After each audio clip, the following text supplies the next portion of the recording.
Hey, Bruce. Hi, Jeannie. Who's our guest today? I guess it's Rachel Wilson. Hi, Rachel. Awesome. Hey, Rachel. Hi, thanks for having me. Welcome back to the Energy Nerd Show. You did some interesting work in Australia a little while back. I'd love to hear about it. I did. It was one of the few international cases that Synapse has worked on in the recent past. And we were approached by the Environmental Defender's Office, who is based in Brisbane in Queensland in Australia.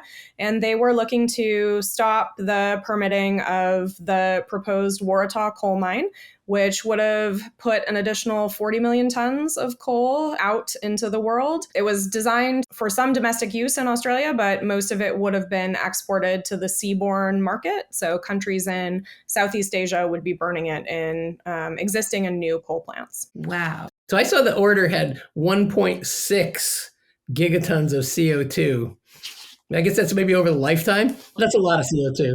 That's over the lifetime of the mine, which would have gone through at least the end of 2040 and maybe even through 2050 when the world's trying to get to net zero. Wow. So you were working for the government? For the Environmental Defender's Office. So they're an Australian nonprofit organization. They work on behalf of a number of different clients, but one of those clients is a group of First Nation peoples.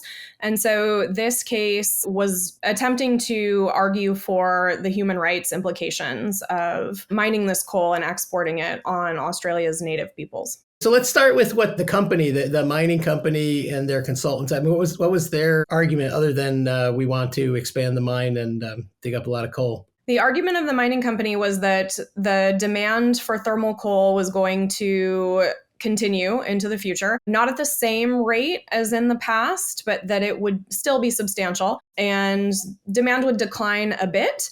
But that the quality of the coal being pulled out of the ground at this particular mine would displace some of the lower quality coal that's in the market currently. And so it would come in at a better position in the supply stack. And so there would continue to be demand for this particular coal over the entire life of the mine. So were they arguing that there would be net environmental benefits or benefits to climate from extracting all of this coal? Or was it just if we don't do it, someone else will, or something else? The latter. The coal company was arguing that, well, first of all, this was not a scenario that modeled a commitment to 1.5 degrees Celsius, an increase in temperature of 1.5 degrees Celsius. They did model such a scenario, but that was not the one that was presented as the primary scenario in this particular docket. So their modeling wasn't consistent with the Paris Agreement and the world's climate goals. And then secondly, there was this element of substitution that the company was trying to argue that coal is going to persist in the market. And so Australia should get the benefit of mining and selling this coal as opposed to another country who would then take over that position. And the benefit in this case means like destroying land and some...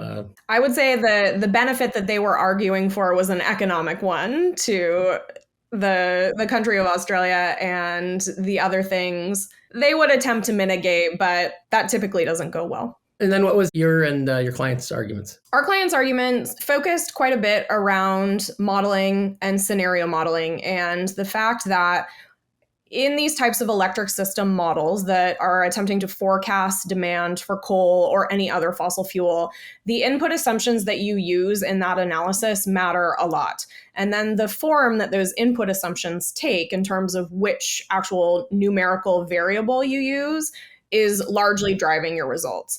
So what you might not see in a scenario that assumes that demand for thermal coal will grow or persist over time is the assumption that the world is going to be using a lot of carbon capture and sequestration technologies.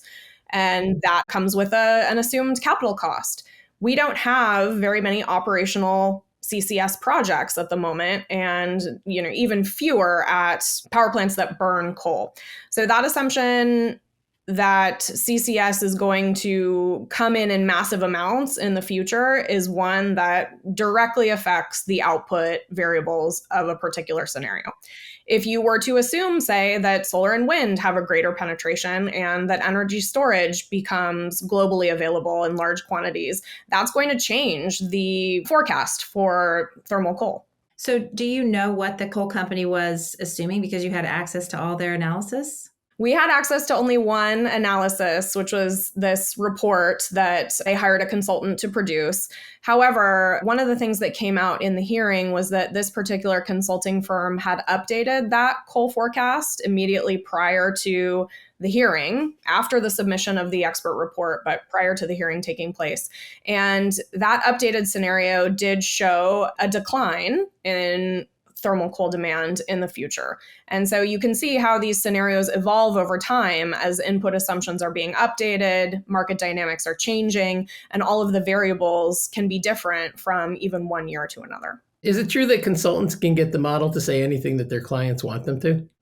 I don't know how to answer that, Bruce. I will try to answer Bruce's question. And I will say that as someone who does electric system modeling and has done it for some time, over time you develop what I would call a modeler's intuition. And you can tell generally how output results are going to be affected by changes in input values and what some of the most important drivers are. And so I think that's true for any consulting firm that is doing this kind of work. And the results that you get tend to be reflective of some of the opinions that you might hold. Yeah, and then the model is sort of a way of explaining how your input assumptions and kind of your view of the world might translate into the result, right? And so, but I feel like there's a healthy exercise in being explicit about that. And so, if you're wildly bullish about CCS, then maybe there's going to be a lot of demand for coal, and then this project fits in a certain way.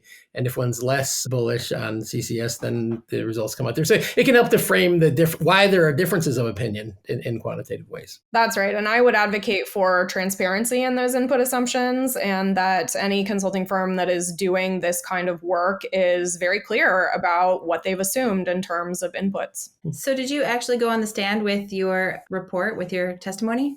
I did. And in Australia, things are done a little bit differently because both witnesses for either side appear sitting side by side and they answer questions jointly together. So I did this over the course of 2 days with the witness for the coal company.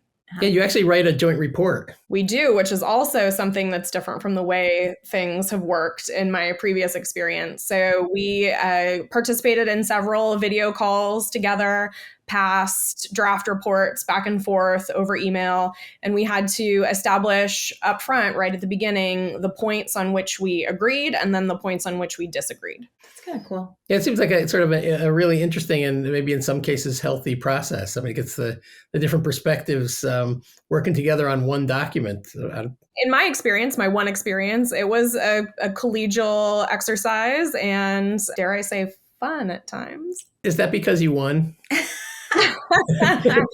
I think hindsight, always having the experience of the victory, does make things a little more pleasant to reflect on. And if we had lost, I might feel a little bit differently.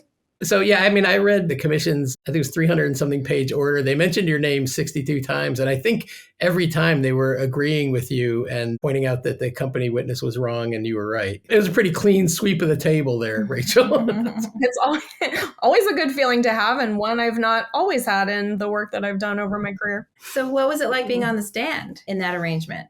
Luckily, I've had some experience on the witness stand, so it was, not dissimilar. You are educating the judge on the matters on which you've been called to testify. So all of my answers I tried to direct to her as much as possible. There were questions on which the opposing expert was asked for his opinion, and my opinion differed. And so I was able to interject at that point and present a contrasting opinion. One of the more challenging things that didn't occur on the stand, but that influences the flow of the hearing, is that once you take the stand as a witness, you're not allowed to speak with your attorneys, and you shouldn't speak with the other side's attorneys either. And so you don't necessarily have a sense of how things are going, which is a challenge that is, I think, unique to that particular situation. Interesting. So this judge is the judge for their commission, like a public utilities commission, or someone else? This was in the Queensland Land Court. And then following this decision, the decision was a recommendation to the Minister of the Environment, who then had to agree with the decision and deny the permit, or they could have disagreed and allowed the mine to go forward. And has that decision been made yet? Yes, and the minister did agree, so the mine will not be proceeding. Cool. Thanks for being on this show, Rachel, and thanks for all this awesome work on this case and all the others that you've done over the years. Thank you. It's been a pleasure to work on each and every one. I will say, in terms of what comes next, I hope that there is less work to do on the one hand as these cases become fewer and fewer, that coal mining companies will realize that this is not going to be fruitful to pursue for very much longer in the future. And until that day comes, I hope that we can continue to just provide good expert witnesses, whether that's me or someone else, to keep doing this really important work. Yeah, and there's a lot of renewable, there's a lot of wind and solar and storage to get sited and built as well, especially long-term storage, long-duration storage, right? Let's bring on all those renewables and storage. Nice. Thanks, Rachel. Thank you.